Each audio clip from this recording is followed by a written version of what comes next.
હું આજે બતાવી રહેવાનો છું બે જાદુ, એક ઉનોના પત્તાથી અને એક પેલા રંબાના પત્તાથી. હવે ઉનોના પત્તાથી હું તમને જાદુ બતાવું. આપણે કોઈ પણ એક કાર્ડ સિલેક્ટ કરીએ. ધારો કે આ કાર્ડ શું છે? બ્લુ તીરી, એટલે આ બ્લુ તીરી આપણો ચોર. પછી આ ચોર 15 માળની બિલ્ડિંગમાં ચોરી કરવા જાય છે. પહેલું, બીજું, ત્રીજું, ચોથું.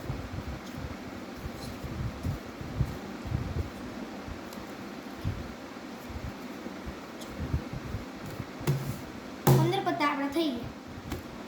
હવે આપણે ક્યાંયથી પણ આને ઉઠાવી અને તીરી મૂકી શકીએ છીએ. આપણે અહીંથી ઉઠાવી આ તીરી આપણે અહીં મૂકી. પછી ચોરને શોધવા માટે આપણે પોલીસ જોઈએ. તમારી કયો પોલીસ? ધારો કે આપણે આ 4+ આપણો પોલીસ. 4+ ને બીજી મતલબ ધારો કે આપણા પોલીસને એવી ઇન્ફોર્મ મળે છે કે 15 માળની બિલ્ડિંગમાં ચોરી થાય છે, તો એમને બીજા 15 માળની મળે છે. 1, 2, 3.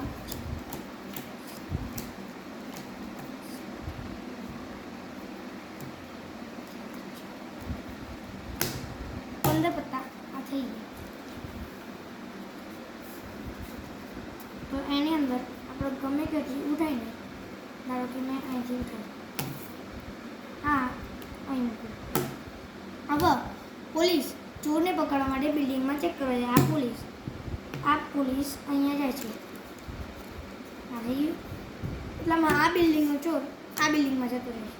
એટલે પોલીસનો આઈક્યુ વધ્યો, એટલે કે આપણે 2 બિલ્ડિંગ જોડે જોઈએ.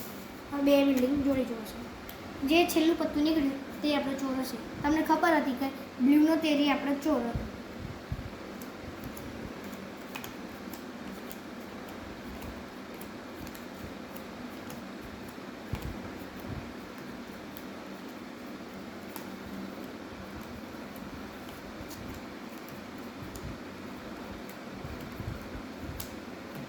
આપણે આ લેવાનું, કેમ કે પોલીસ મતલબ 4+ આપણું અહીંયા આવ્યું છે.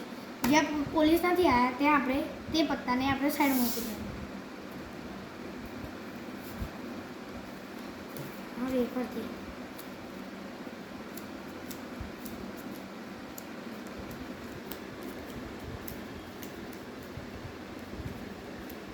હવે પોલીસ અહીંયા આવ્યો છે, એટલે આપણે આ પત્તા લેવાના, બીજા સાઈડ મૂકી.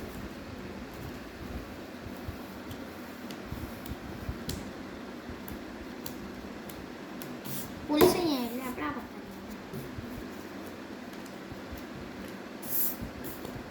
આપણું કયું પત્તું હતું? બ્લુની તીરી નીકળી. અરે વાહ, ગુડ.